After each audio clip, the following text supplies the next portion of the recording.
Outa-space International Arts and Class Struggle Podcast.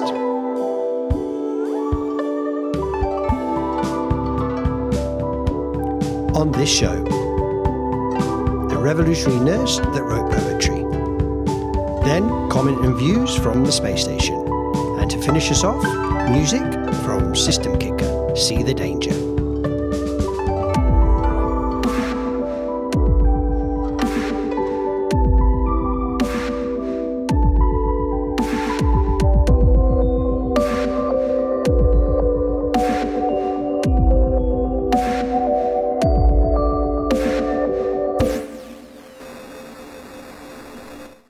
Okay, then. So today's interview is going to be with Jac Berry from England. Hi, Jackie. How you doing? All right. How are you? Cool. Thanks for coming on the show. So Jackie is a nurse. She worked in the intensive care, I believe, and I think she worked with the coronavirus situation. She's also a workers' leader. She's on the National Committee of Unison, which is one of the largest public sector unions in England. She's also a revolutionary activist with the Socialist Alternative Group. We've asked her on our Outer Space today for a number of reasons, but one of the key reasons for me was that during the lockdown, I noticed on Facebook she was posting poetry of haiku, and one of the reasons of this show is to link the question of workers in struggle with that of the creative activity. It's only one of the aspects of this show, but I saw Jackie doing that and I found it very, very interesting. And I thought, wow, that would be a really cool person to interview. But also, she has a background as well of doing vlogging and other social media stuff in terms of promoting the struggle of workers in general. And personally, I find her to be a very creative and outspoken person. So seems kind of perfect for the show. So that's what I think you are, Jackie.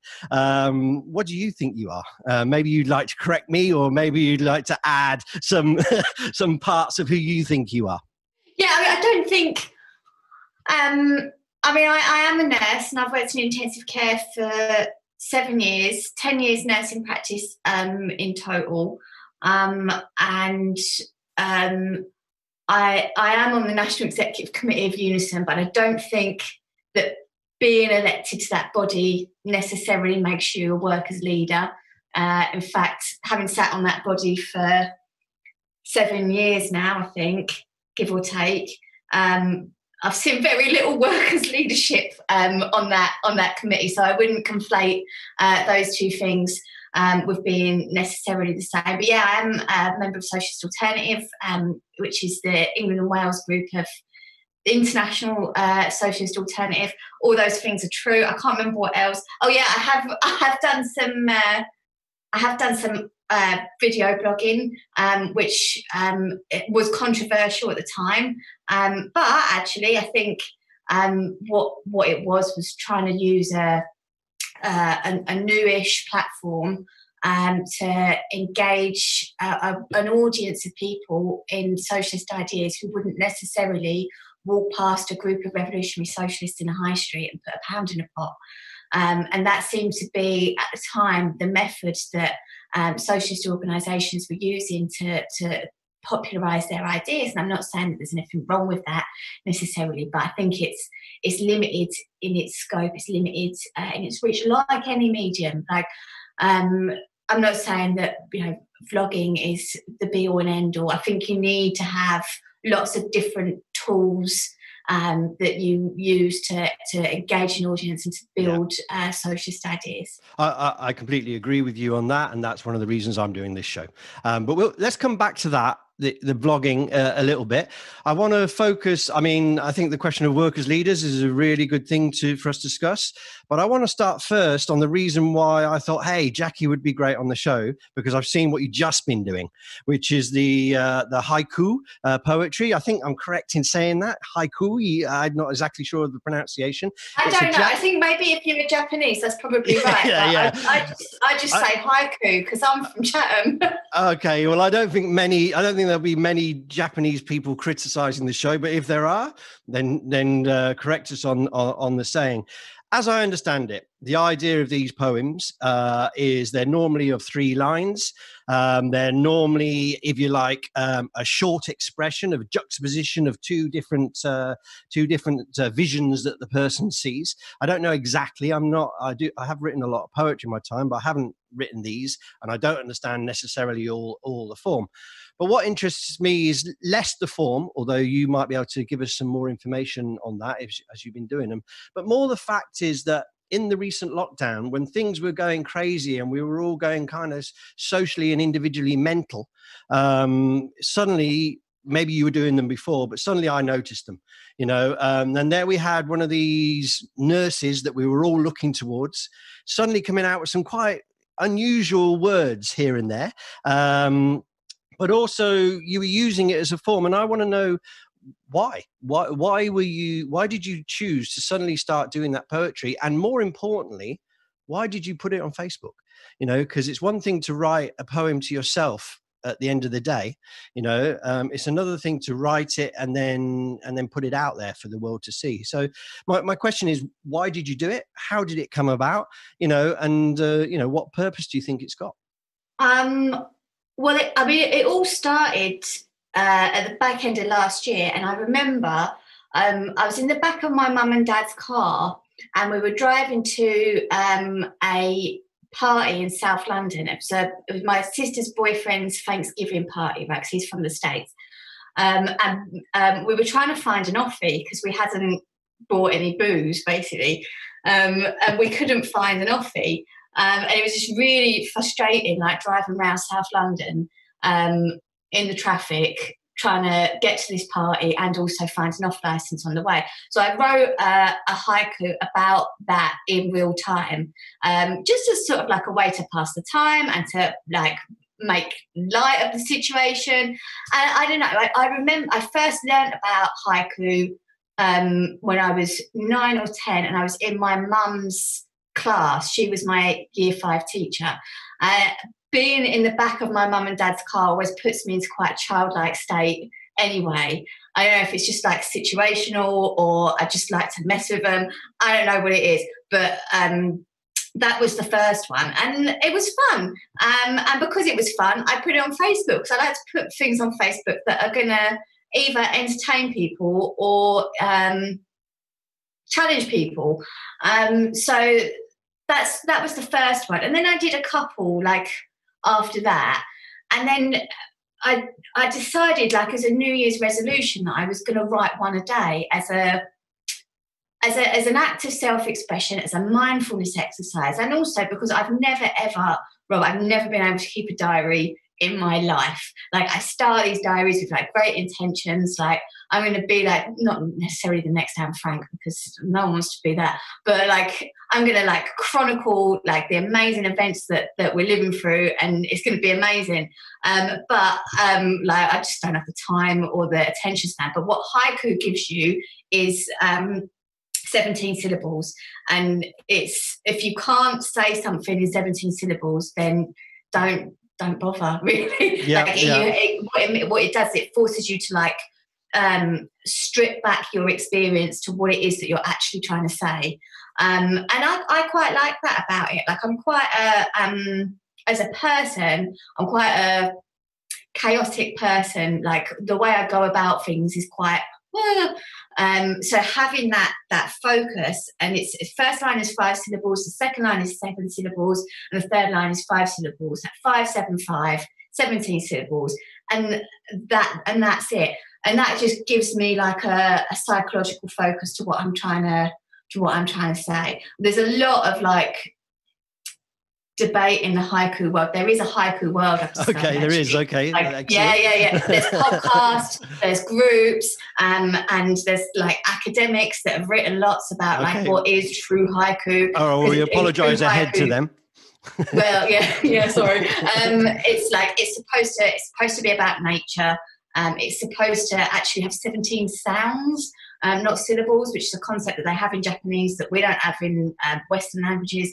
And it's supposed to like juxtapose two things.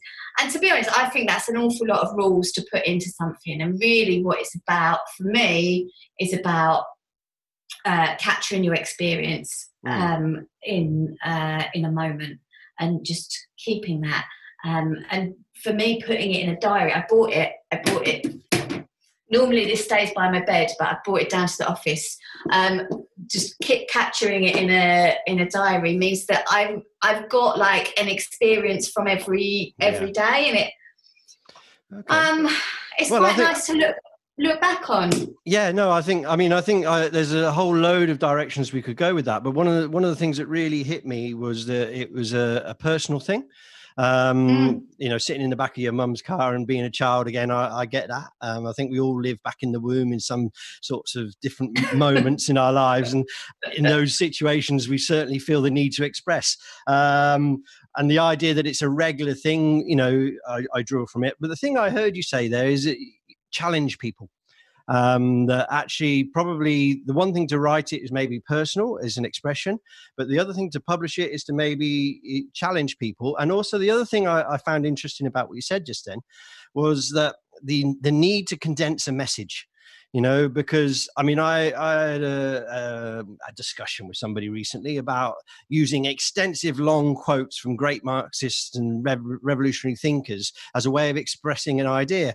And although those things aren't negative, sometimes you lose everything in that. And so the message it's dangerous though at the same time, because sometimes when you try and shrink a message, you can lose the essence of it. But we're talking here about creativity and art in the political world.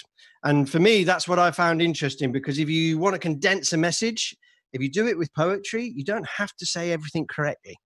But you can send a message correctly. So, would that be a fair sort of summary of how you feel? And therefore, why share it? Why challenge people? Why do you want to challenge people? What's that part about?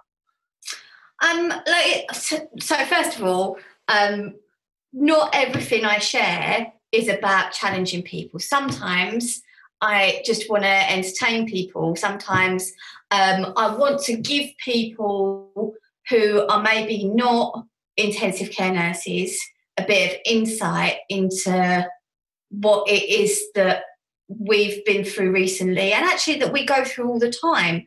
It's a bubble, and I'd like to be able to bring people into that bubble, not because we're heroes and everybody should get down and kiss our feet, but actually because what we do is work, and it's normal for us. Yeah. And I think it gives people an insight into what human beings are capable of. But I also think it normalizes this like quite mysterious world, which has also got a lot of attention on us. Honestly, I'm going to stop you at that point, just because one of the reasons for doing this show is to draw out this fact that being an artist is not a special thing. In the same way, people say, "Oh, you're an artist. You must be like, you must be really chaotic and mental and all these kind of things." All probably quite true. But actually, one of the things that I believe that is art is a very normal human activity. It's nothing special at all. It's something that we all have to do to express ourselves. And the thing that I hit on when you were saying there about being an intensive care nurse in a moment when the world was watching you, when the world was relying on you, where you were put up on the pedestal, if you like, and in some sort of crazy way that we do is in the world that we're in, we put people up too high, and they can crash from that moment. But also, the thing is that you're just human beings. You're not special in that sense. But actually, with creativity, you can allow people, if you like, into that process, which kind of sort of brings me on to the next point I wanted to sort of raise with you, which was about expression in the lockdown. Because you've had a specific experience. You've written, one of the expressions you've used is these poems, but I don't know. I think we've all gone through in the last period sort of a collective mental health problem, as well as a social political problem, as well as what we're entering now. It's almost like 3 months disappeared. It's like one of those. It's like one of those sort of modern. I don't know. It's not lost, is it? But it's like when suddenly everybody lost their memory for 3 months, and then we all came back, and the world was different. You know. But actually, there's an impact on that socially and mentally. So I kind of want to get your feelings about that. How do you see the sort of the political world that's coming out of this lockdown? What do you think it's done to us? And things related to that. Do you have an opinion on those things? I feel a bit differently, I think, to a lot of people, because I think a lot of workers have been in lockdown, and a lot of workers have had the boundary between home and work completely undermined, completely erased, have become fragmented and detached from their workmates. And it's been quite a alienating experience, I think, for an awful lot of people. But for me, it's been quite different. For me, it's been a period of like in great intensity of intense work, of doing triple or more sometimes what you would normally do under high pressured conditions, but also of developing much stronger bonds with the people that you spend the vast majority of your waking life with, i.e. your workmates. So I think it's different for different people. Like everyone's sort of come in with different experiences. I think it's a mistake to suggest that this is over and that we had this lockdown and now we're going to come out of it at different paces and on with the political struggle. Because actually, I think there's a high likelihood that of a second wave that we haven't really seen yet, to be honest. And people may have to go back into lockdown again. So it feels kind of like, for me, like a reprieve at the moment, and a lot of stuff is coming out in it. So, for example, I don't think it's a coincidence that the last couple of weeks have been, certainly in Britain, have been dominated by political protests around systemic oppression. And most prominently, that's been around Black Lives Matter.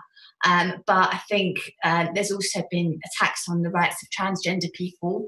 And I think that we'll see solidarity protests emerging around that. I think the government is in a very difficult position in Britain, because on the one hand, if they do what capitalists ultimately want them to do, which is accelerate the pace of reopening, there could be huge risk, huge loss of life, and with it, huge loss of profit. But the short-sighted nature of the capitalist system means that every pub landlord is campaigning for relaxing of social distancing and bottoms up, and everyone pretend like it never happened. But it's not that it never happened. It's still happening, and it's going to continue. Sorry, go on. Well, that's important. It's still happening. We're still in the process. I mean, one of the things as an artist is that you have to understand the process. For me, it's not what you end up with when you're making. So I do sculptures and stuff. When I'm making a sculpture, it's not about. I've learned over a period. It's not about what you're finished with.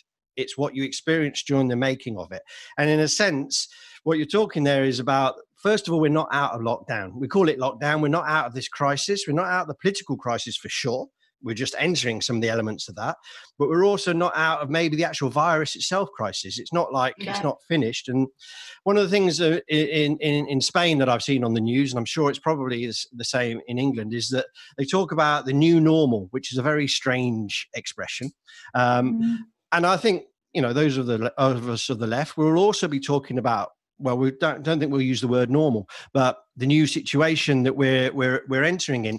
One of the things I've heard, and I'm not sure what to make of it, is that the nurses and healthcare workers are going to be like the new miners. And for people out, the miners were always seen as the most advanced, the most hardest fighters for the working class struggle, and now this idea that in this new normal, nurses and care workers and cleaners and these kind of people who are going to be that. I'm a little bit skeptical of that, posing it that way, but it's interesting. So as we enter this new normal period, you're saying that you think we're going to have more struggles, or you think that it's just we're not able to call it at this stage? How do you envisage that things might expand in the next, let's say, six months, and then let's say beyond that? I mean, who's to say? First of all, this idea that the nurses are the new miners, I haven't heard that.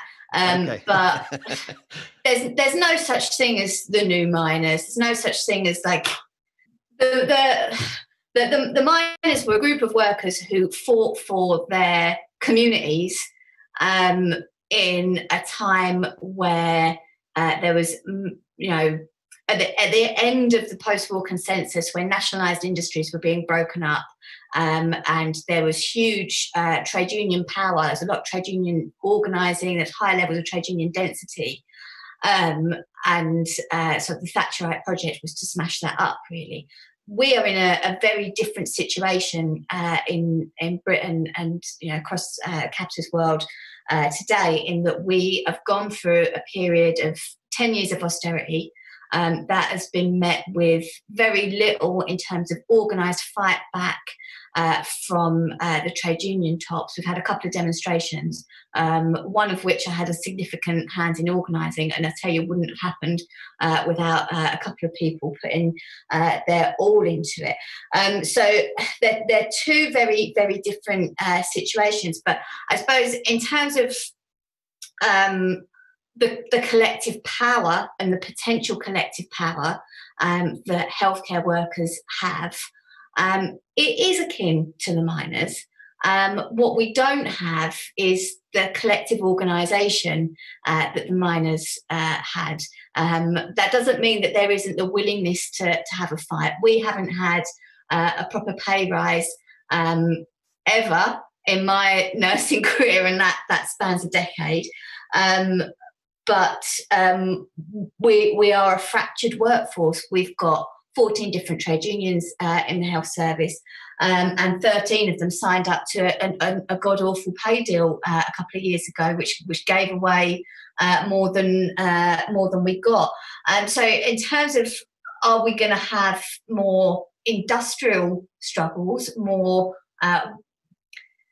more strikes, particularly more officially called, legal trade union strikes? I think that's very hard to say, but I think that there will definitely be protest. I think that there will be resistance, but I think it's possible, bordering on likely, that over the next few months at least, that will potentially take different forms. So I think it's more likely that we will see spontaneous walkouts of groups of workers, not necessarily in healthcare, although not excluding that possibility, particularly if there's a second wave. In the event of mass shortages of PPE, then I think that is a distinct possibility. But I think there's no clear roadmap. Yeah. I'm not going to sit here and say, what, we're going to have we'll have a sectional dispute in August, a general strike by November, bish bash boss, Soviets by next year. The revolution in about 3 months' time, that kind of See you then. But the points you're making, though, are very important for everybody on the left, and they're also important for the idea of this show. And it's this idea of, if you like, the leadership of the movement, of where we're going, where we're not going, what's not happening. I think we can express that there's a lot of anger and frustration on many issues, workplace issues, social issues. These things are likely to explode in one way or another. And we talked a little bit at the beginning about whether there was leadership coming, from the trade union movements or from these kind of things. And I posed you as a workers leader. Unfortunately, I think you are a workers leader because you're on the National Committee. Whether they are workers leaders themselves is another question. I think also leadership can come from many places. And one of the things I want to develop on this podcast, and I'll put it to you, is the idea of linking workers and artists together, or artistic movements and workers movements and these kind of things. So it sort of draws me to this question about the vlogging that you did, or, you know, for those who don't understand, video blogging, I suppose is a nicer way of putting that. And just to give some sort of background to it, I think probably 5-6 years ago you were doing it. I'm not sure, you can correct me. But it was quite clear that nobody else was, well, probably other people were doing it, but not in my line of sight, you know. And I found it very fresh. I found it very good. You know, you came over very real. You know, it wasn't perfect in how you did it. There was lots of cuts and edits. It was a bit like a French late 60s movie, you know, with all the edits and cuts and this kind of stuff. But what you were doing at that time is that you were saying this is a way of putting the message over. This is a way of communicating with people. And I think that was the most important thing I saw about it. Now, obviously now everybody does that. You know, here we are, you know, we're doing it. And everybody does a video message now, especially after this crisis. You know, I think there's going to be an explosion of blogs, explosion of podcasts and these kind of things. You know, it's a wave that's going to happen. Everybody's like we are, talking via Zoom, these kind of things. So this technological understanding is speeded up, but that doesn't mean that the left is speeded up with it. It's like, my experience is left is always catching up. And it's very frustrating as an artist, because artists like new things. They like to be creative. They like changing things. And so my question to you really is, you know, a little bit about why you did it at the time, what your thoughts were. But what do you think about this, you know, if you like, this juxtaposition between the left and it's sometimes seeming to be extremely slow to grasp new ways of communication. So I sort of place that one on your table and see if do you have any insights on that? Well, just written down, is the left slow? Yes. No, yeah, we're the most advanced, you know. Anyway, go on. Well, the thing is, the left is sometimes slow, but not always. And I think one of the examples where it's been not slow is where actually it's not had a huge amount of control over things. So like this weekend, there was a Trump rally in Tulsa in the States, and that was sabotaged by a group of teenagers in an organised fashion using TikTok to encourage each other to get tickets that then don't get used, which then sabotages the rally. That is not something that was called and organised by an established left organisation, but that is a movement of young people using a creative technological platform to make political change. So I don't think it's that the left. Well, I guess it's, what do you call the left, really, isn't it? And you know, there is the workers' movement. You know, the workers' movement. So yeah. So sometimes it can be really dynamic and ahead of the times. Especially when it comes to young people utilising technology. But sometimes the official channels of the workers' movement, whether that is like a large trade union confederation or a small revolutionary party, hold it back. And I suppose wherever you have democratic structures, you also have a lag. And that's not to say, oh, fuck it. Sorry, can I say? That's not to say like, oh, you know, like we should all just be anarchists. Like, you need those democratic structures to make sustainable, permanent, well, hopefully one day permanent change. But there is something in it that promotes a sense of inertia. And I think, you know, that's just the nature of the beast, and that's okay. I'm not saying that we should burn down those democratic structures of workers' organisation, but just recognise that that inherent within it is a slowness. Yeah. I mean, I suppose there we're dealing with the question of spontaneity as well, and what role that plays. And that's not a new subject for the left to discuss. And certainly one of the things that this podcast will investigate is, the differences in the different elements of the left about how they do things. And anarchists will say, yeah, well, we're the most spontaneous, and the truth is they're not.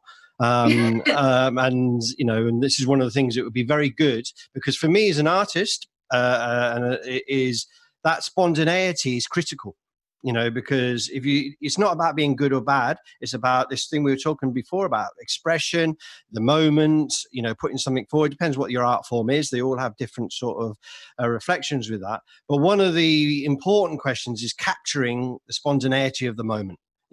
One of the important things of the revolutionary left in this instance is being able to catch the essence of the spontaneity of the moment, and to develop, a program and a strategy, to put to workers about how they need to change the situation.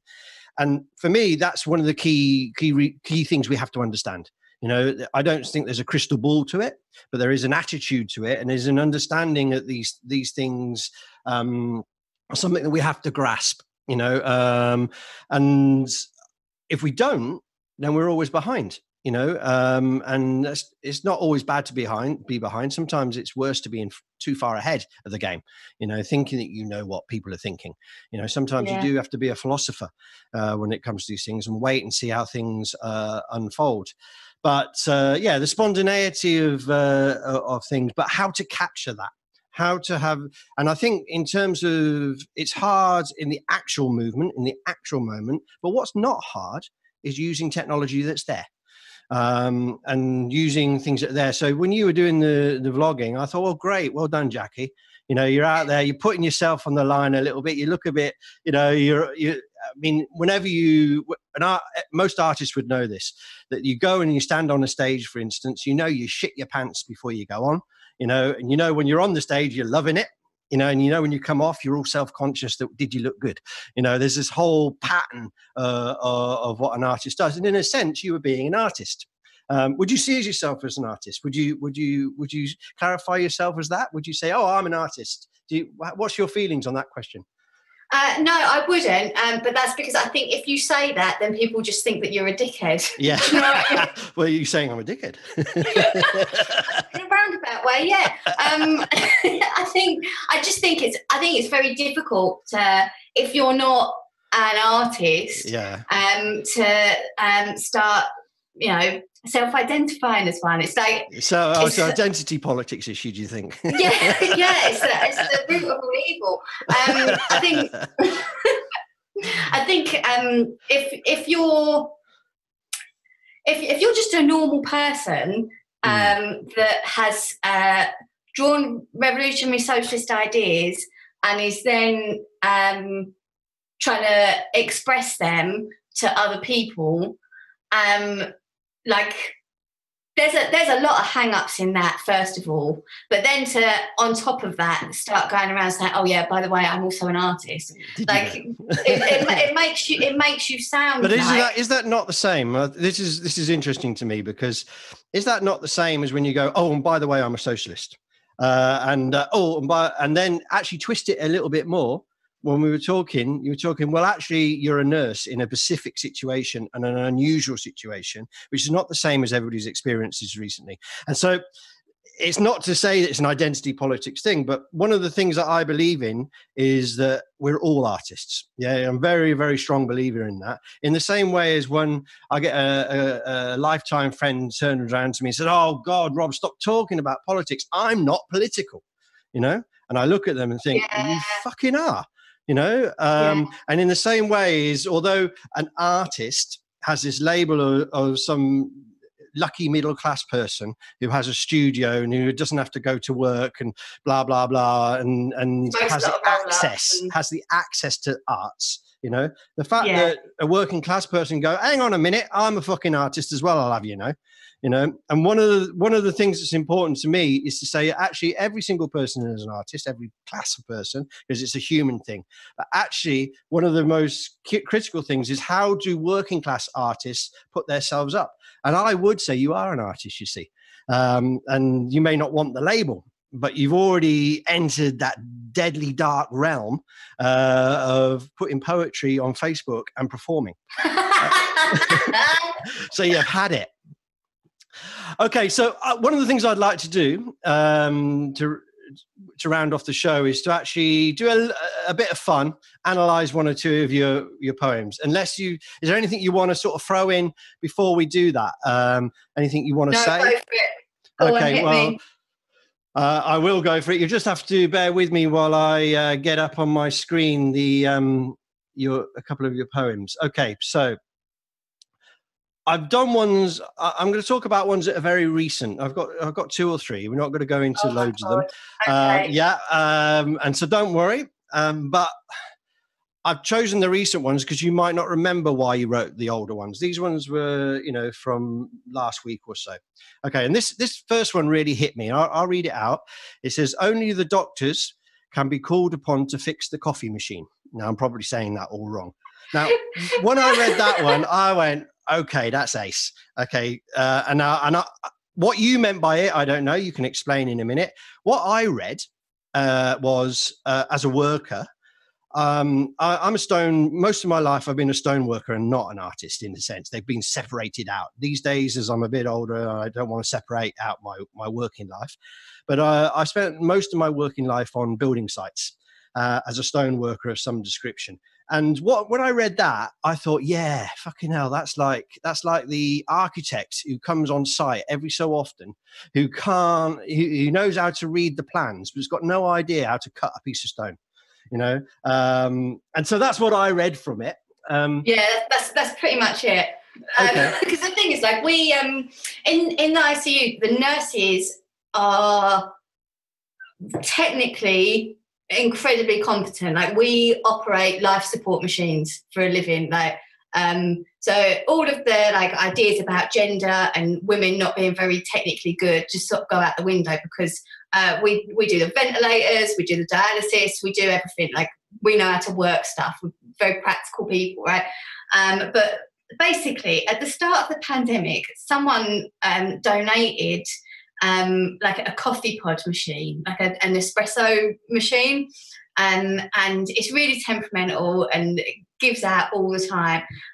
But like, if it breaks, to get a doctor to fix it, because although they don't really touch any of the other equipment, they do touch the coffee machine quite a lot. If you know what I mean. Yeah, no, it makes sense. And I also imagine the role of coffee in the role of workers like yourselves who have to work extremely long hours is actually quite important. I don't know. I read that into that. I saw the word coffee for me is an indicator. I mean, my partner's a school teacher and she drinks coffee. I mean, she's Spanish, but she drinks coffee like a mad person to keep her awake while she's doing thousands of markings, and I know that doctors and nurses do very long hours. So I also read that into the poem. Yeah, it's a bit of a focal point for the workplace. Like, it's definitely a very important place because it does keep you going. Although I have to be really careful because basically I developed a bit of an addiction to them, and now I think I've got a gastric ulcer. Okay, well, yeah. There's coffee's a bit like that. I mean, I think it should be registered as a much higher drug than it is. Yeah, definitely. And you know what? Like, before we got one, I was really, really judgmental. I was really high and mighty about these coffee pods. I was like, it's shit coffee. They pay their workers terribly. They're plastic, and it's just going to sit around cluttering up our planet forever. I was really sharp about it. And then we got one, and now I'm hooked. I've got leave. I'm on leave this week. You need to come off the coffee a little bit. Okay, the next one I want us to analyze is in the same week, and I'll read it out again. Obviously, I'm not reading it out in a brilliant way, but there we go. It says, "The hair on my legs is deeply fascinating until it gets seen." Yeah. Okay. So what I read from that, it was, first of all, I read kind of a feminist thing going on, about hair and about whether you should be hairy or not. And I find it fascinating as a subject that people worry about these things. But also the fact that you say until it gets seen, it's like you're deeply happy enough to look at yourself, but until the world sees you, and then you go and put that on Facebook. So I'm kind of wondering what's going on with this hairy thing with some of my female friends. Obviously, for a man, there's the equivalent kind of stuff with hair. I don't want to get too much into the gender politics of it, but that I've always been a little bit fascinated by this question, and you're saying there that you're deeply fascinated yourself. So where does that one come from? Am I right, or is there another? So basically, I'm not that fascinated by it. I basically, in the winter, I couldn't be asked to shave my legs, and then the pandemic happened. And I couldn't be asked to shave my legs. And then I realised it doesn't fucking matter whether or not I've got hairy legs or not. So I decided to just not start shaving my legs again, which has become like a bit of a topic of conversation within my workplace. And people were like, "Oh my God, you don't shave your legs? What the hell? Like, doesn't your husband mind?" It doesn't. Like, oh, I don't know if I could do that. And then like... And then people see it, and then they realise it doesn't matter. So, like, I'm not the one that's fascinated with the hair on my legs. Other people come up to me and they're like, "Is it true that you're not shaving your legs?" And I'm like, "It's true." Secret. And it's like this big thing. And then I'm like, "Do you want to see it?" And they're like, "Go on then." So, and then I show them, and then they're like, "Oh yeah, it is." That's not that interesting, really. Yeah. Yeah. Perfect. And I wanted to get it on Facebook because I wanted people to stop being fascinated with hair on people's legs. Yeah, that's it is. why I put that on there. Because actually, like, it's just like, it's just a way of like making women feel bad about themselves. Exactly. Like who wants bald shins? Like, I don't have hair on like the tops of my legs. It's just my shins. Like, when did we decide that having bald shins made a woman attractive? Yeah. No. I mean, I know there are people out there that love hairy people, so that. Oh, okay. It takes all sorts. So yeah, I mean, I think there's a whole interesting thing there. It's on the question of feminism and whether you should be hairy or not, and we'll come back to it maybe at a later stage. But I think that's cool.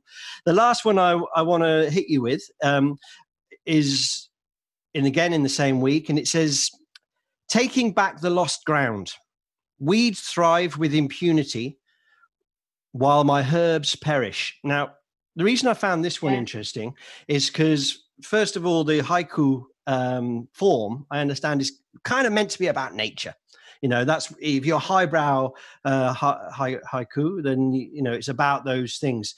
But I read into that, a bit of a revolutionary message about, if you don't stand up, you lose everything. That's what I read from it. I don't know whether that's true. It's just my take on it. But what did you try? What was that one about for you? It was about weeds. So it was about the real life problems in your garden, yeah?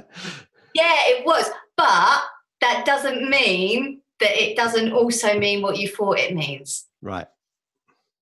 Like, what I find really fun about writing haiku is if you start doing it every day, it starts getting into how you think about things. So when I'm pissed off, when I'm raging that the fucking weeds are back, but all of my herbs have died, like, how can this be in the same bit of ground?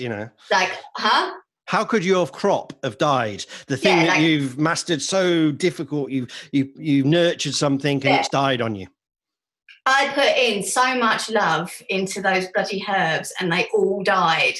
And I put in so much work into getting rid of those weeds and they're fucking back in the same spot. How can this be? Like, that's what it was originally about. But through the process of trying to distill it into 17 syllables, what you actually find is other things. And you find that there's parallel in the mundane things that you do, or in the natural world, because actually haiku is not supposed to be about nature per se. The highbrow people tell you it's seasonal, so it's to do with like the passing of time. But whatever, like if you adopt it as if I suppose if you've got like a poetic method, then you can find more meaning than what you initially intend, which is quite soothing for me. Well, I think it's probably quite a good way to wrap it up, really, because in a sense that you try sow the seeds of life, you try to create something, and you keep trying, and they die. And what that shows, that I'm not being pessimistic about it, but what I'm showing is that the problems of life return, and they constantly return. And one of the things that we have to do as socialists and revolutionaries is to make sure that we create a world where those problems don't continue to return, that we actually face up to some of the problems that we're facing for humanity's sake, and that we put together a change situation so that people don't have to constantly suffer, and relearn. And so on that note, I thank you for your poetry. Thank you very much for the interview. I hope we're going to get you back a few more times. I hope I can actually make this thing work. If I can't, well, then this will be a one-off that will stay on the back of my computer in a couple of years. Like, oh, look at that. But if not, hopefully we'll come back to you and talk about something else in the future. So thank you very much, Jackie. Thank you for having me.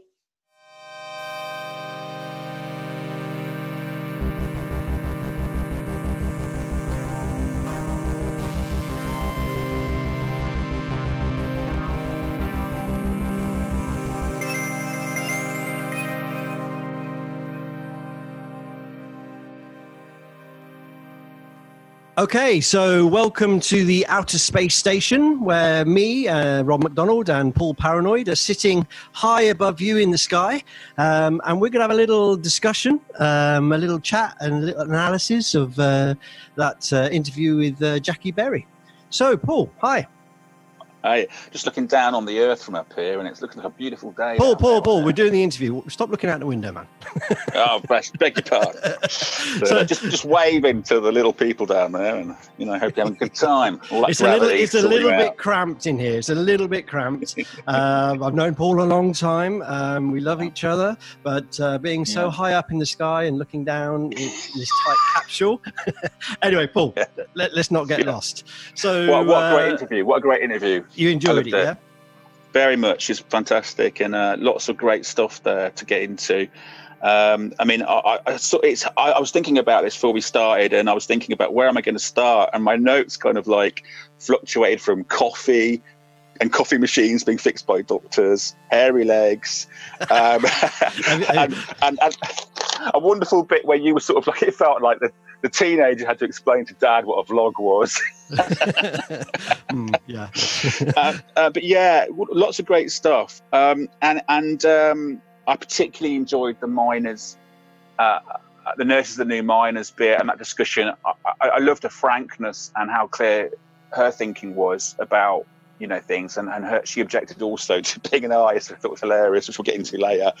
So how do you feel it went, and what would you like to pick? I mean, I agree with all those things. I mean, I think Jackie's very clear and precise about how she sees things. I think for me it was just great to have somebody who's a nurse and they've been in the front line and so sort of popular, if you like, in this last period, and to have somebody like that who's real, and who's got opinions and outspoken and those kind of things. But I mean, I guess for me, like I said in the interview, it was the fact that she was writing poetry through it, and she had a message. She had a political thing to say, but she also had a poetical thing. And I think, this bit you just mentioned about artists and that she didn't think she was an artist. I found that fascinating. For me, it was like a challenging point, So yeah, those are the things. I'd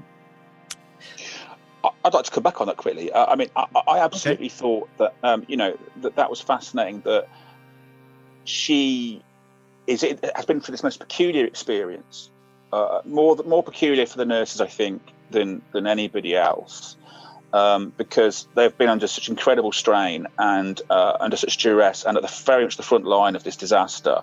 And one of the ways that she handled that was by expressing it online, but not just expressing it in a sort of like rambling, sort of Facebook's posts or blogs or essays, but for this very precise and specific mode, which is I think it's the haiku. Now I'm wondering if I'm pronouncing it correctly. And which I first heard of, I heard about years ago. It's in Fight Club. You know the film Fight Club? Yeah. He ends up writing haikus to keep himself from going mad at work. And I think she said, didn't she? Because she had an interesting take on this, that she had this desire to be challenging, and then she kind of rolled back on it. And I thought that was interesting. And I think it was partly because she felt like she didn't want to characterize them as all being challenging and in any way sort of... Yeah, there's a little interesting point on this that I'll interject, and it was the pre-interview I had with her, and I said, yeah, you put these online, that's great, and maybe we'll talk about that, and she responded, well, I haven't put everything online, some of it's too sort of personal, and then what I got from it was this expression, and an expression in this difficult area, which is definitely something worth thinking about.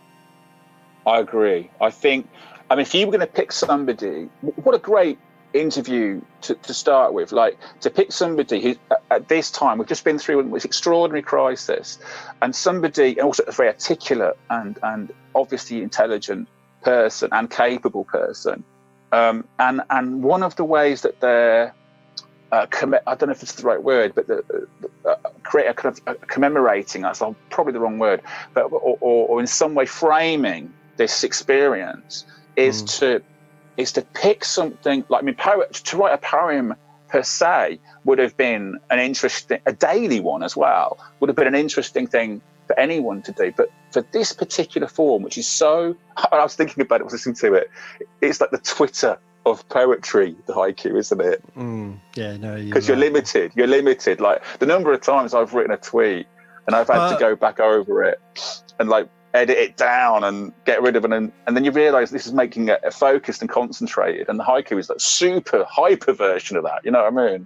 Well, there was also this idea of encapsulating a message in the shortest possible way, if you like. And, anybody like yourself, you write song lyrics, doing that is actually something, it's an important sort of thing to tell somebody a story in a couple of lines. And I think, I found that interesting. The other thing that sort of was undercurrent was that when we were talking about the lockdown, if you like, and she was saying, well, of course, it's not over. And I think that's something we have to listen to. Oh, I meant to make a note of that. Very good point.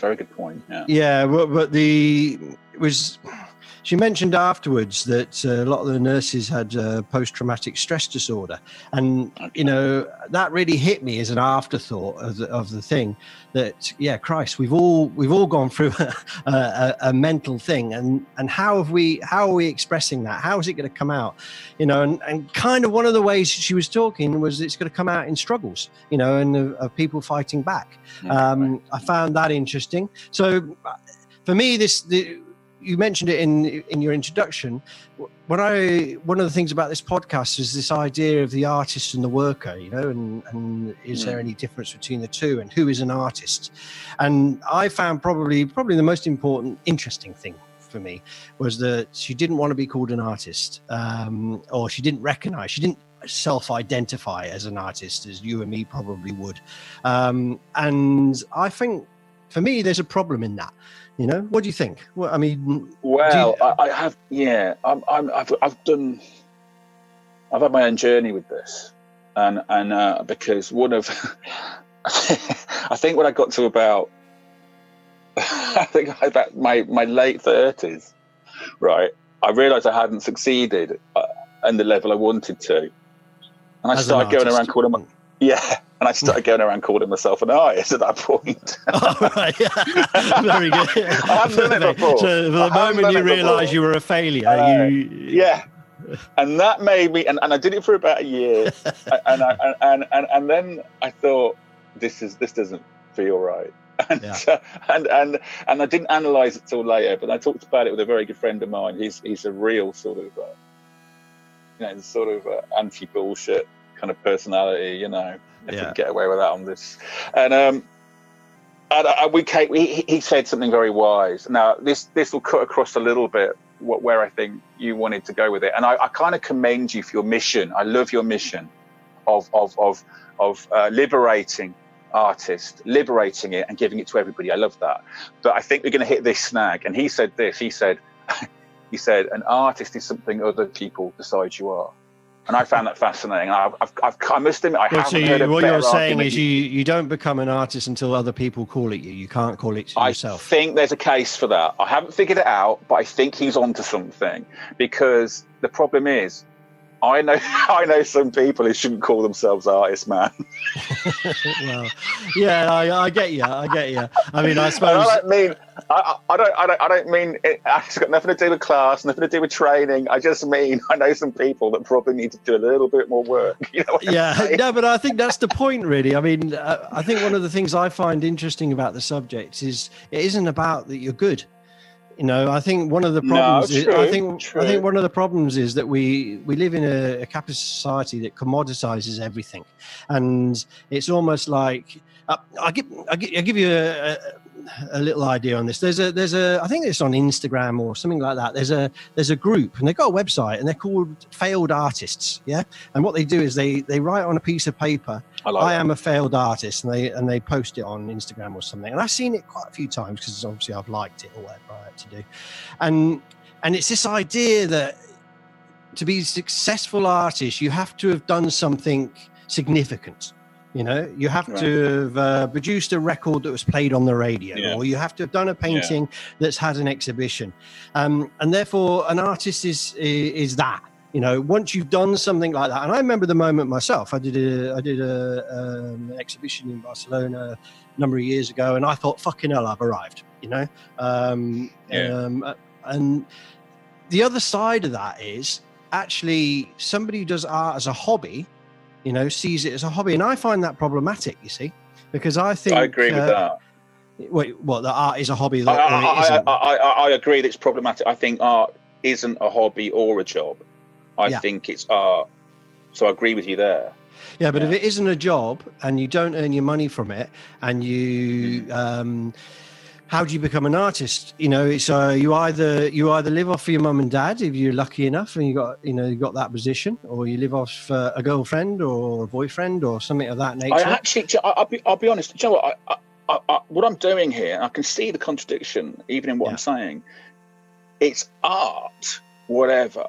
But are you an artist? That, and I can see straight away the logical dissonance in what I'm saying, because, well, so you're saying that you can create art and not be an artist then, and it would appear that I am. So it's something to do. so you've admitted you're wrong. Well, I haven't got all.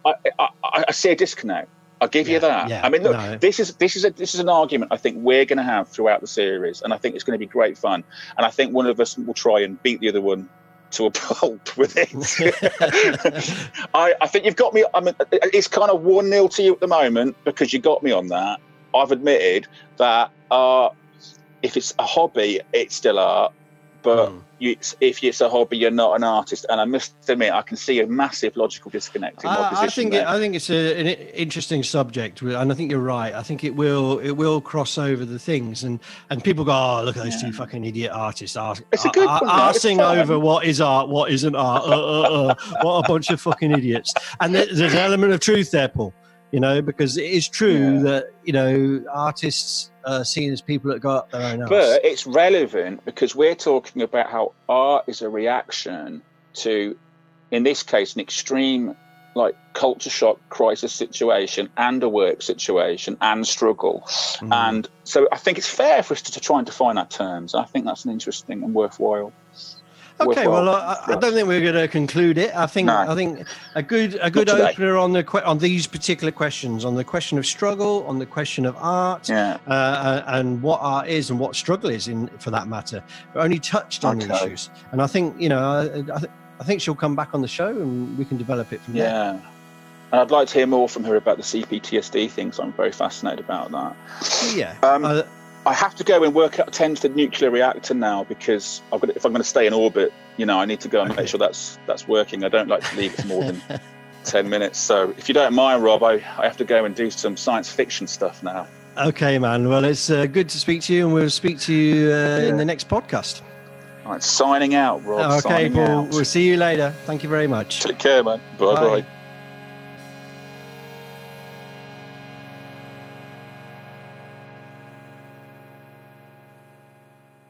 Okay, we're coming to the end of the show. Hope you enjoyed the interview. We hope you enjoyed our comments and views about it afterwards as well. We want to throw the show open to you. We want you to be involved. So if you've got something to say, then drop us an email or make a comment on Facebook. Find us on social media. All the links will be connected to this audio. But also, if you've got something to say, if you think we've said something wrong, or you've got an opinion that you think we should pick up on, then why don't you send us an audio recording? Make it less than 2 minutes, send it to us, and we'll have a listen. And if we think it's good, we'll put it on the show, and maybe we'll even get you to be interviewed yourself. Let us know what you think. Okay, take care. So we're going to play out today with a band called System Kicker. They're from a little while ago, from a band based in the West Midlands, but played all over. And the song is called See the Danger.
I hope you enjoyed the show today. If you've got anything to say to this podcast, or even something to play to this podcast, then please get in contact. The information will be below. Take care now.